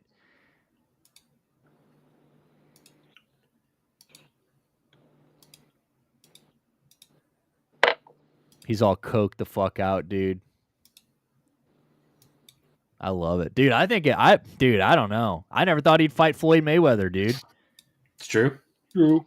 I never thought he'd do a lot of things. Dude, Conor McGregor nowadays is you have no idea. He's unhinged, dude. No idea what he's going to do. I don't think he's ever going to fight in the UFC again, honestly. In love with the cocoa, baby. It does things to you. And I think this would be the perfect chance for him to be like, yeah, fuck the UFC. Calling his own shots, do whatever he wants. I mean, I don't know. Fuck, why not? Dude, he was coked up. And then obviously, did you guys see him him and he got to do it with the Paul brothers earlier this week? Like, he is on a rampage. At the inauguration or whatever. But it was Jeremy's not worth 100 million like Floyd was, though. Yeah, for sure. But I mean, you got to think, you know how much money Conor McGregor probably makes if he fights on a promotion that he owns, that he probably, his Forged Stout is like the main partner of the thing. Like, I just feel like, I mean, it probably might not. It might not happen, obviously, but I'm just saying. I think he'd make a lot of money doing this. Absolutely. And I think it's something that would get his brain interested in something again. Maybe not, though. I don't know. I'd like to see it. Give me Jeremy Stevens and fucking Connor. That's the kind of guy he needs to be fighting nowadays, dude. I don't want to see Connor fight anybody that's going to kill him. I don't want to see him fight Manny Pacquiao. I mean, Manny Pacquiao probably sleeps his ass too, so I don't want to fucking see that. I want to see Connor knock somebody the fuck out. That's what I want. I want Connor to Billy Strut again. That's what I want. See, I want see the old school more, Connor. I just want it one more time.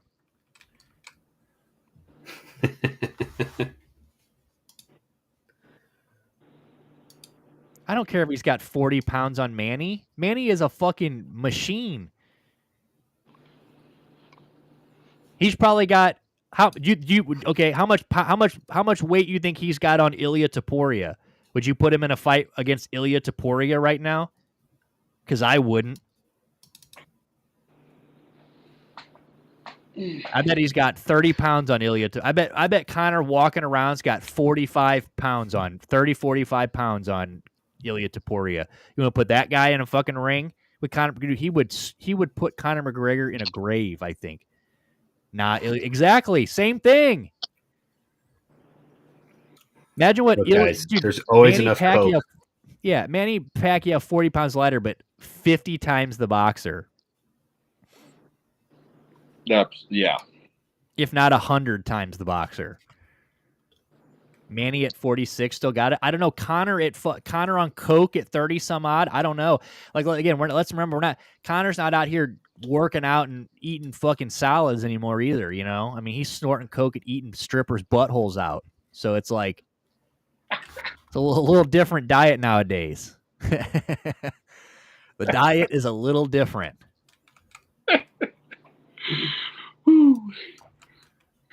Well said. Dude, I would be so sad if Manny Pacquiao Manny Pacquiao, who can't even train full time because he's a fucking politician, he's gonna train like 1 hour a day, and he's gonna come in and starch McGregor, and he's like, "Yeah, I actually just trained in between meetings." I'm like, "Fuck." Yeah, I mean that's true, but those guys have knives. That sounds bad. Yeah, I don't want to watch you there. I just think, I think Conor McGregor needs to, I don't know. Maybe we never see him fight again. I don't think he's going to fight in the UFC again. That's for sure. I do want to talk about the GFL one of these days. Not now because we don't have enough time, but we would like to talk about the GFL. They said today they're going to have pay-per-views and shit. That is an interesting situation going on over there. The Global Fight League, I think is what they call it, and it's like 5 teams or something. It's like U.S. or Brazil or I don't know. It's like teams, and they have straight like Cain Velasquez is running one of the teams with Javier Mendez.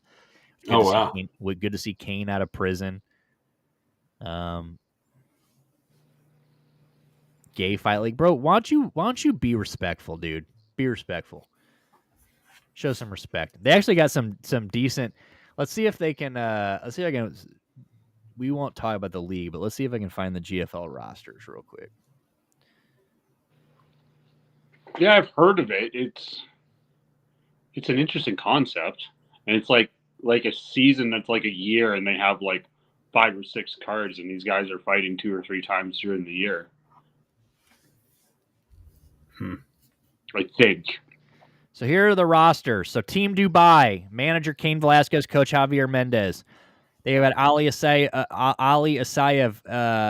UFC, Todd Duffy, UFC, Ronnie, like Luke Rockhold, Derek Brunson, Tyrone Woodley, Nurmagomedov. Window real quick. What? It's kind of like cut off on the stream, I think. Bro, well, I'm reading it to you. Oh, okay. Just listen. Yeah, never mind. There you go. Look at you. So Tyrone Woodley. Anybody else on here? Jessica Aguilar. Who owns it? Tim Dillon. Team London. Luke Barnett, Carl Prince. So this has got Ilya Latifi, Alexander Gustafsson, Gegard Mousasi.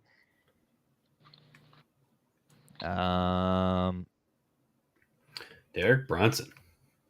That's really all I know. Team LA, Andre Arlovsky.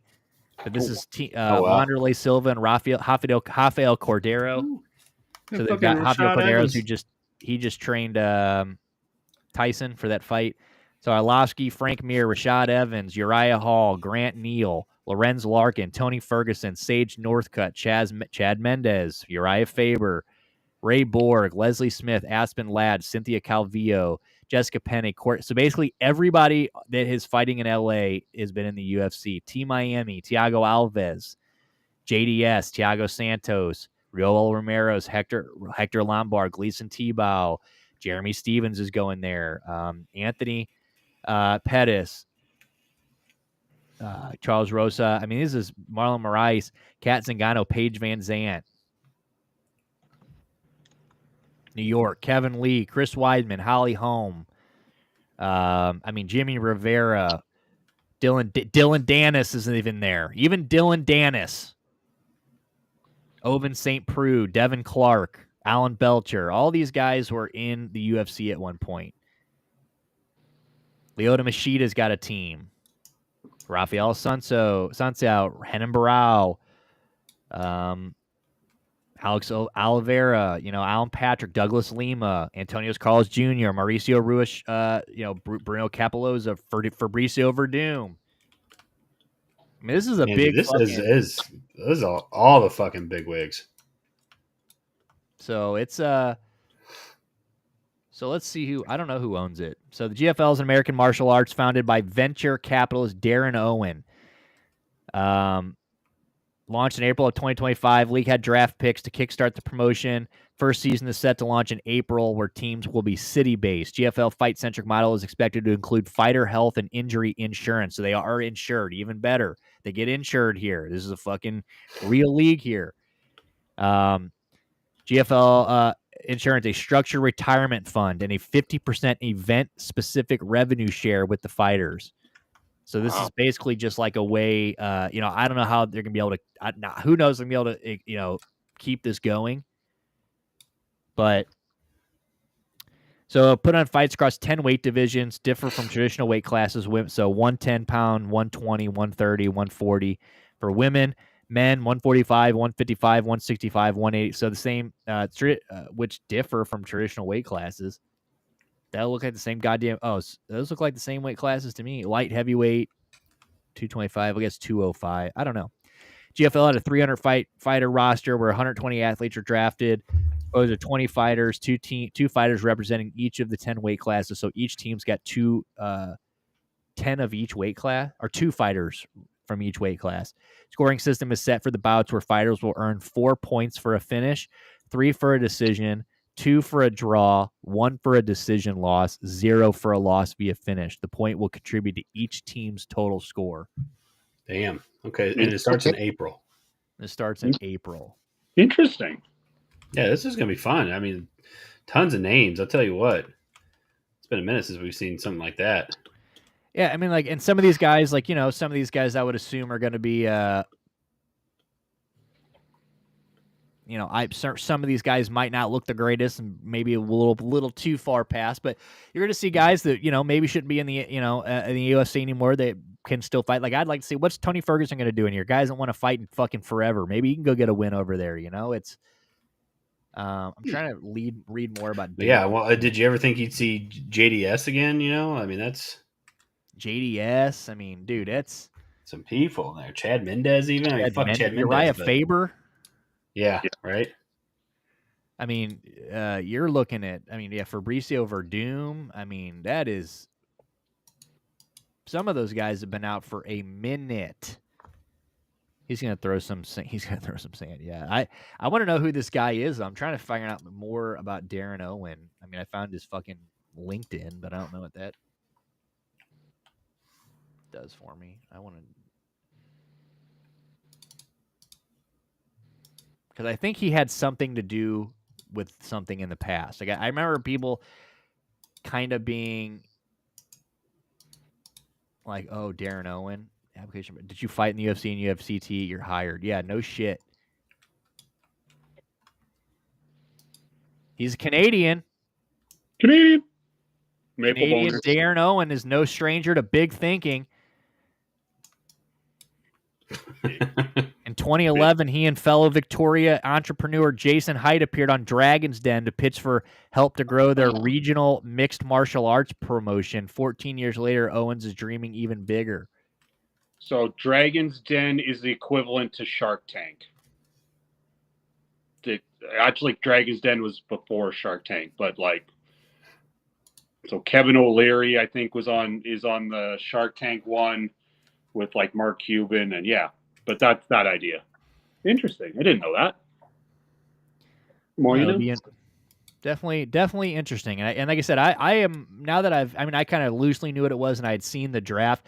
I hate that we I didn't know this was going on, because this draft was live over the weekend, and I would have I just started this new book. Catch you all. Love you all. Oh yeah, by the way, before Franks is out of here, Franks, if you guys haven't already, if you guys are on Instagram, Robbie Reads, go follow it. My boy just started reading the last year, and he's got a page where he's going to start, reading books and giving you guys his thoughts and shit like that, and kind of. That's dope.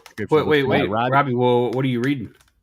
He's reading that one book now that it's the Dragon one. Everyone's reading it. Brokeback Mountain, the sequel, called Loose Booty 5. So Onyx Storm. Oh yeah, I've seen some stuff on that. And I guess it's like Game of Thrones. Oh, cool. TikTok as well. Yeah, it's like dragons and shit. I think it might be like pretty much like Game of Thrones. At Robert Franks on TikTok. Hell yeah. So go follow him on TikTok. Make sure you guys go follow him on Instagram. If you guys follow us on Instagram, I shared one of his posts on the story. So it's kind of, I was typing it in. It was kind of hard to find. So just go to our stuff and find him on our story. Go give him a follow.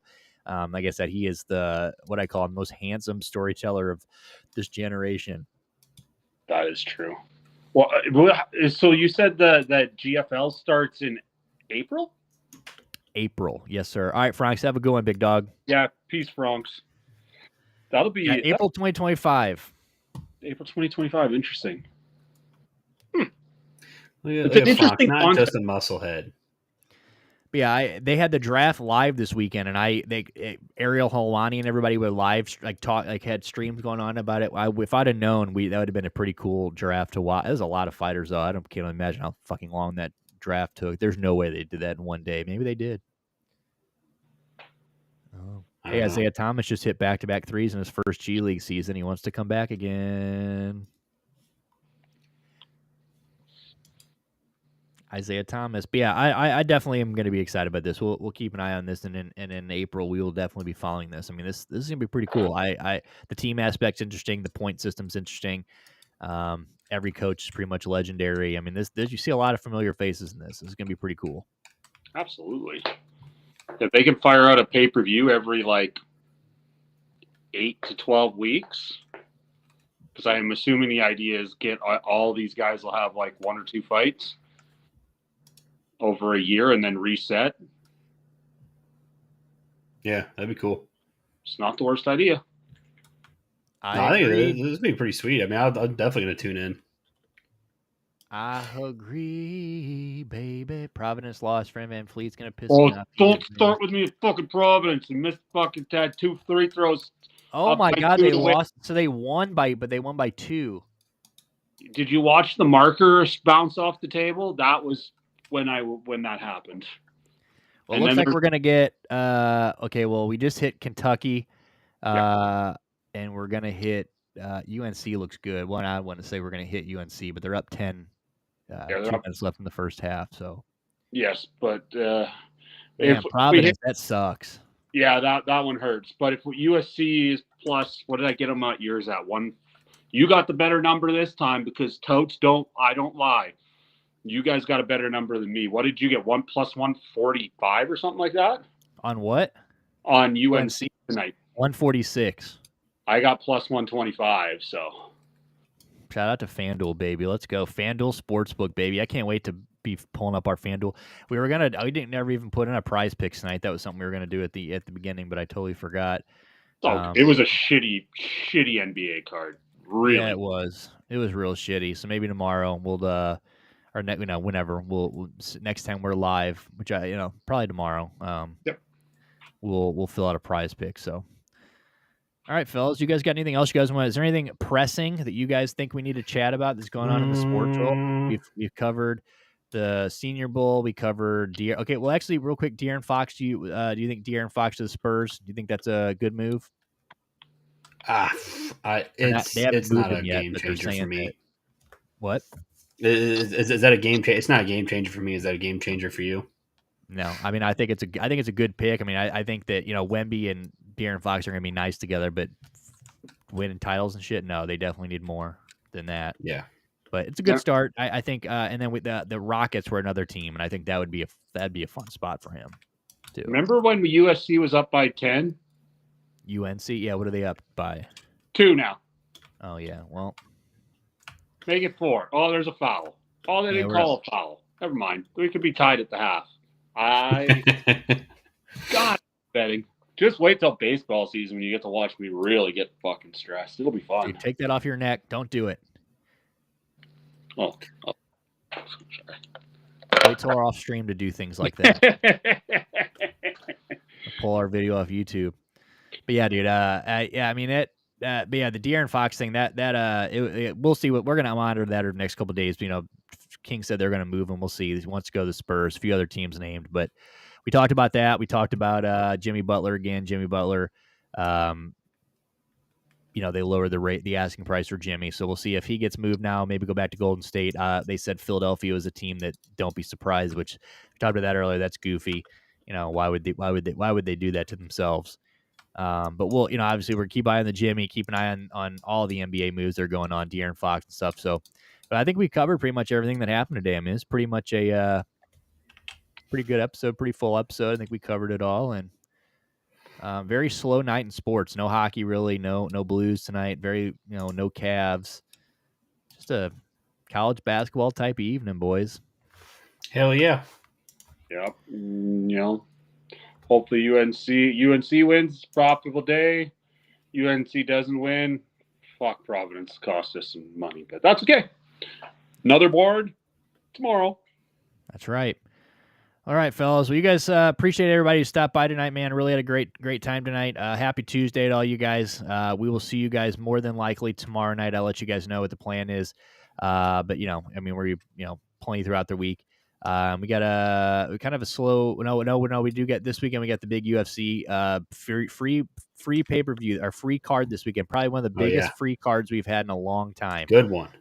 Very good one. So I'll see what my plan is on Saturday, what I got going on. But Saturday night we might do a little stream. I don't know. We'll see. Maybe either do a stream or we'll just watch it, because I'm still trying to figure out, we'll still do things, but I've kind of liked coming in and chatting about him and having conversations about the stuff too. So it's kind of nice to have it to talk about instead of trying to do it less. So we'll see, but I'll keep you guys updated for the rest of the week. We'll definitely be live over the next day or two. We'll keep you guys updated. Make sure you guys scan that QR code. Well, we don't even have one because I haven't updated it. So make sure you guys fucking just go type us into all the social medias. You'll find us. Derelict Sports.